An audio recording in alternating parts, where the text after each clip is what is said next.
ITDC and the Ministry of Tourism, Government of India, welcome you to the Sonne Lumiere at the Old Fort.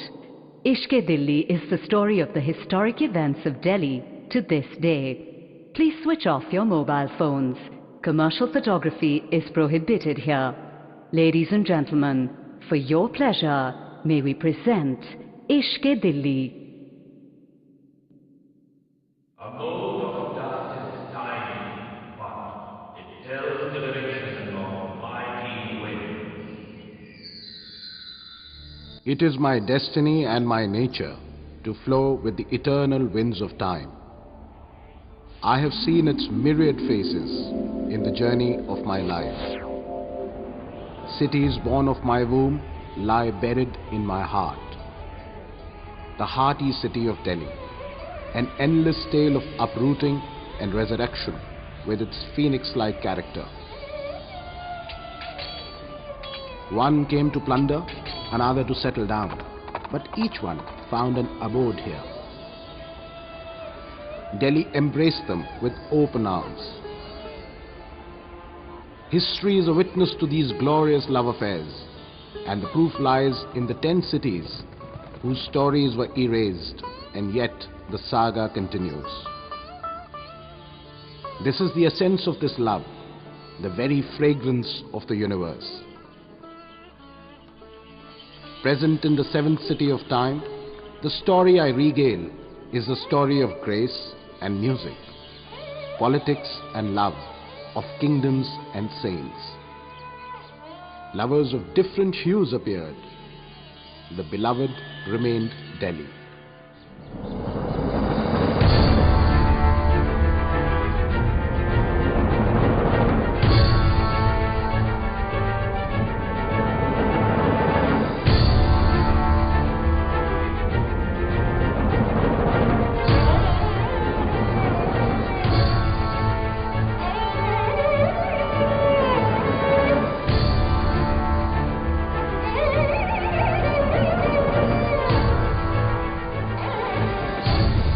The twain shall never meet, but one is unimaginable without the other. Where there is earth, it will be engulfed by the sky. The speck of dust, witness to the antics of time, inscribed this fable of love in the book of his heart, and I, steady, stable, watched its next turn. 24 yards, 8 digits atop. Is seated the Sultan. Don't miss him, Chauhan. Prithvi Raj Chauhan. The very first chapter opens on the name of this renowned warrior prince. After travelling through Rajasthan, Gujarat and eastern Punjab, when this Rajput prince from Ajmer placed his eyes on Delhi, he could not resist its manifold charms and made it his capital. What remains of this Rajput's glorious reign today is the fortress of Kila Rai Pithora near Ladosarai. Prithvi Raj Chauhan's bravery was renowned in the land. He was famous as the one whose arrows pierced words. To save Delhi from getting vanquished, he fought twice with the Turk Muhammad Ghori. The battlefield of Tarayan turned red with pools of blood.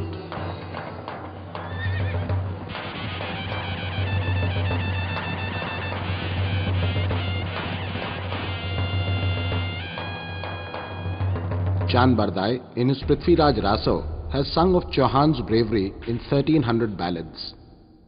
It is said that Ghori made Chauhan captive and blinded him.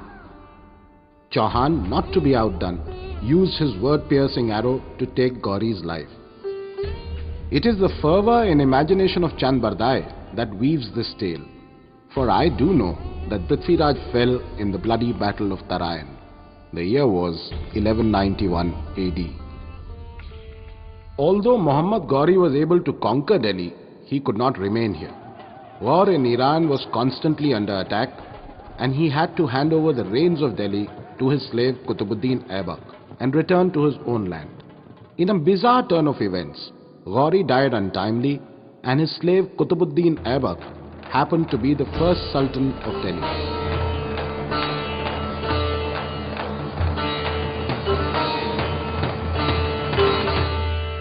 The Turkish sultans would purchase slaves from the markets of Bukhara and Samarkand and train a select few in the art of combat and then grant them high titles. One such slave, Iltutmish, was blessed in his stars. Within 4 years, Qutbuddin Aibak passed away. Qutbuddin had married off his daughter with a slave of his. Qutb's slave, son-in-law and governor of Badayu, Shamsuddin Iltutmish, thus came to be the second Sultan of Delhi. The city, built by the Turks in 1206, is still known as Qutb Mehroli. The White Palace, Red Palace, Green Palace, the Mosque Qubatul Islam, madrasas and minars were the pride of this beautiful city. Indian masons and artisans embraced new artistic inputs and merged them effortlessly with traditional forms. The palaces and mosques are now reduced to ashes, but the 74-meter high tower of the Sufi saint Bakhtiyar Kaki stands tall even today. Hauz-e Shamsi, built by Iltutmish, kept the city quenched. In their reign of 85 years, the Turks made Delhi into a very big center of governance. Iltutmish's fame spread as far away as Punjab, Bengal and Multan. After the glorious era of King Harshvardhan, this was India's second sunrise. The speck of dust was entrenched in these stories of time. Iltutmish was on his deathbed and worried about the future of his kingdom. Now what was to take place, the annals of history had perhaps never witnessed. My sons are debauched, lost in youthful avarice, and not even one is fit to ascend the throne. Razia, my daughter, is most capable and wise. Razia shall be the Sultan upon my death.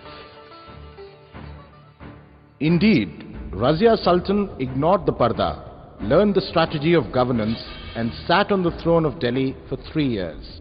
And then this star too faded away.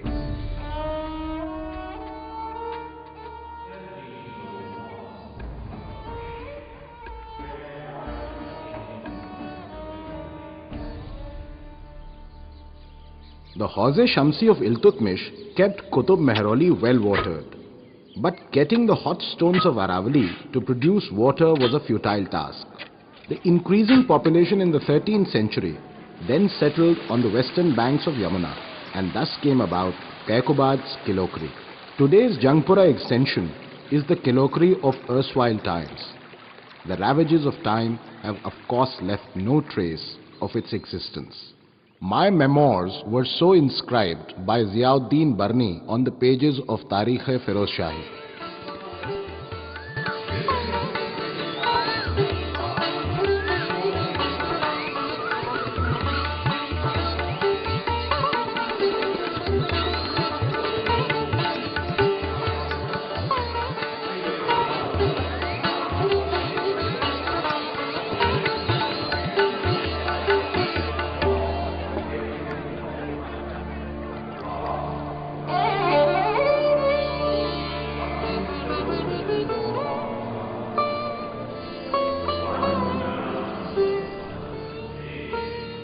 In this city was one passionate lover of Delhi, Tutiye-Hind, Hazrat Amir Khusro. If his poems spoke of the sultans, they also spoke of his undying love for Delhi. If they were given to questions of philosophy and thought, they were also redolent with youthful romance. The worldly and soulful poetry of Khusro flowed from the courts of the sultans to the dargah of Sheikh Nizamuddin, from the fort walls to the narrow alleys, and his words overflowed with his love for Delhi.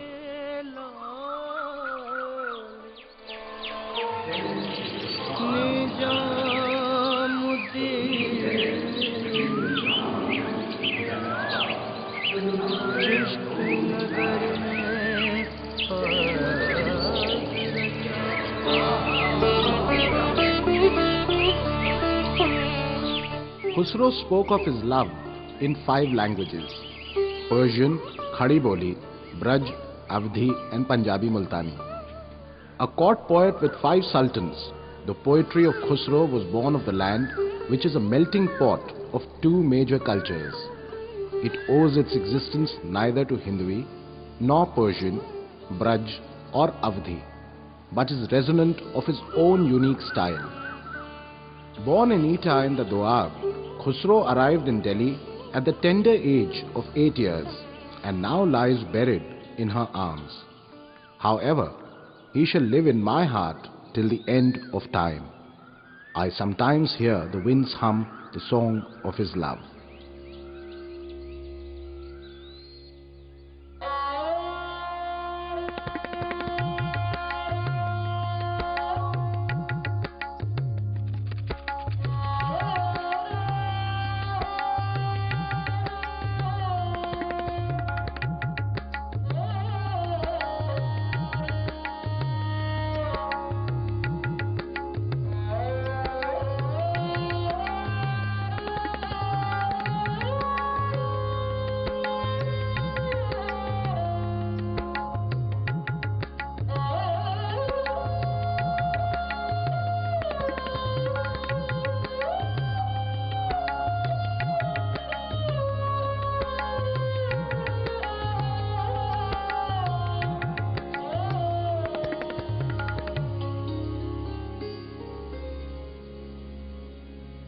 छाप तिलक सब छीनी रे मुँह से नैना मिलाए के।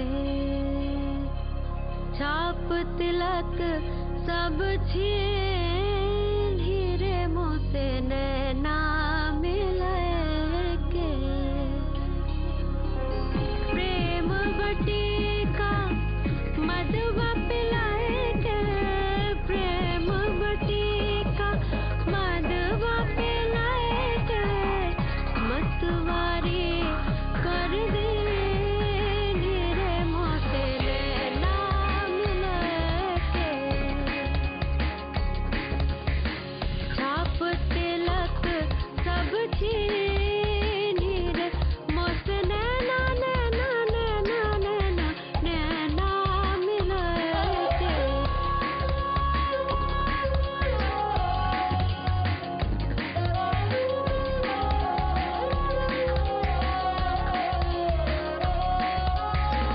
खुसरो निजाम पे बलि बलि गए रे।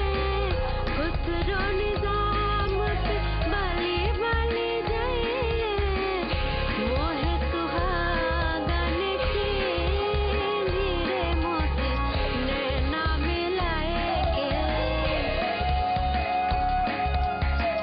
मोहे सुहागन की रे मुँह से नैना नैना नैना नैना नैना मिलाए के।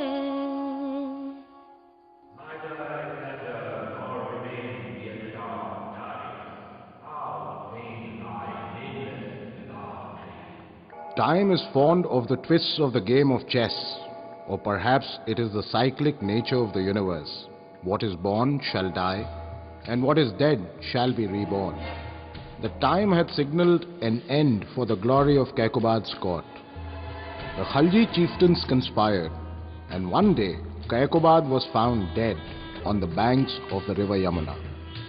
And with this, the reign of the slave dynasty, which began with Qutbuddin Aibak in the hillocks of Aravali, came to an end on these very banks of river Yamuna. 1290 saw Jalaluddin Khalji, the traitor chieftain of Kaikobad, establish a new dynasty to rule over Delhi.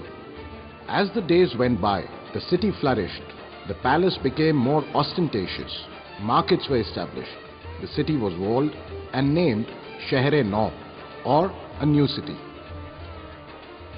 However, in this continuous saga of resurrection and doom, the story was to take another twist. Far away on the banks of the Ganga, near Kada Manikpur, Jalaluddin Khalji's nephew, Alauddin Khalji, murdered him, lusting the throne of Delhi. It was raining heavily when he rode into the city gates, squandering coins of gold, and held the court not in Sheher-e-Nau but in Qutub Mehroli. Horse Khas was built and kept the city quenched. Kilokri was now a forgotten story. The dawn of the Khaljis was the dusk for Kilokri. War is a synonym for destruction, yet the city of Siri was born on a battlefield. A storm arose from the borders of China, engulfing Iran, Middle Asia and Russia. This was a tribe which under the aegis of Genghis Khan had laid claim on much of the territories of the old world. When Delhi was attacked, Alauddin Khalji removed his crown and put on his armor. He handed the keys of the harem and treasury to his general and set up a camp in the far-away flat grounds of Siri. An intense battle ensued and Alauddin Khalji emerged victorious.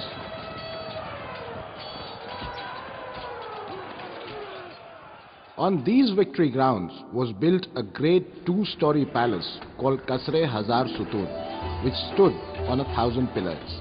Gradually, Siri came into existence around it. The ruins of the 46 feet high wall of lime and stone, which defined the city of Siri, are still visible today near the Siri Fort Auditorium. Alauddin Khalji was not a fundamentalist and eluded the clutches of the priests. History may call him a tyrant, yet Sufi Sheikh Nasruddin Charag says that he had his own independent view.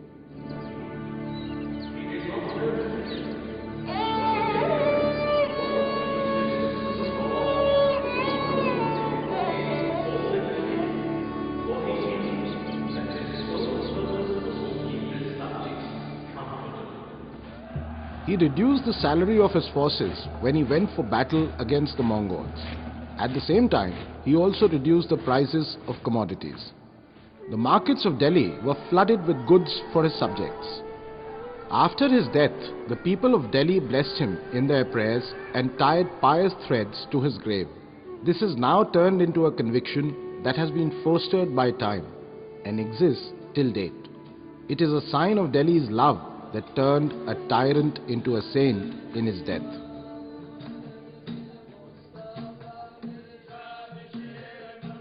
His son Qutubuddin Khalji did ascend the throne, but like a guest. One day, one of his chieftains, Ghazi Malik, advised Qutubuddin to build a new city. He looked at him askance, gave a condescending smile and said, "When you become a sultan, then you build your city." I do not know if it was a satire or time had prophesied through Khalji's words.